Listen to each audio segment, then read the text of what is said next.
Faly miarabanao ny tokantrano manaraka ny météo-tsika misy ndray zany ny filazana amin'ny lokomena noho ny avinalin-drano aty amin'ny amorontsiraka avaratra atsinanan'ny anosy aty Cap d'Ambre ka aty amin'ny morontsiraka ny Sainte Marine mahazo an'izay ary rana rivotra zay mahatratratra any amin'ny enimpolo ka hatramin'ny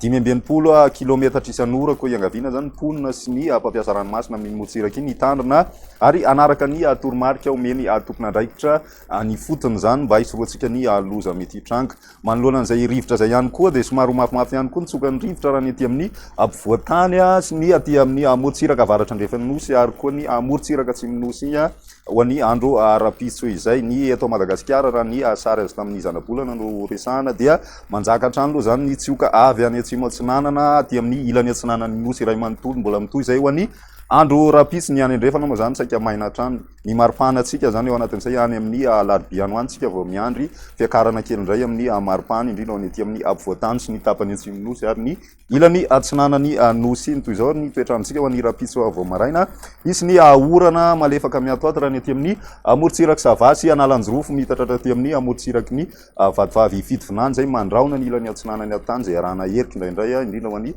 faritry ny alaotra mangoro ny ilany atsinanany vakina karatra amoromani ary automatsiatra torak'izay ihany koa ny any iorombe zany ho an'ny rapiso maraina zay ny apiso tolakandro dia mbola saika mitovitovy amin'izay ihany toetrandrotsika mandraona ny morontsiraka atsinana zay arahana orana malefaka hatrany zay aty amin'ny faritry savasy analanjorofo atya misy orana malefaka miatoato ihany koa ny morontsiraky ny atsinanana sy vadivavy fitovinany iny ho an'ny rapiso indrindra ny takariva zany ny ilany atsinanany atany dia mandraona ny andro zay mety ho arahana herika hatrany zay ny takariva ho an'ny faritra alaotra mangoro ny ilany atsinanany vakina karatra sy amoromani ary automatsiatra iny zany ny ambiny moa zany maina tanteraka ny andro ny maripanatsika ho an'ny rapiso izay dia mbola midina hatrany aloha ny maripana indrindra raha ny ambony indrindra no resahana saika manerana nosy nahitana an'izay ety ampovoantany dia manodididina ny 7 sy 8 eo zany ny maripana ambony indrindra ny ilany atsinanany nosy iny kosa saika manodididina ny 5 degré zany ny maripana ambony indrindra izay ny any Toliarany mety ahitana an'izay fidinana be zay ny maripana sy fidina hatrany amin'ny 5 degré ny maripana ambony indrindra ho an'ny rapiso izay ndray ny météo tsika tamin'ity andro rano ity manazanao hatrany anaraka ny fandaharana velomity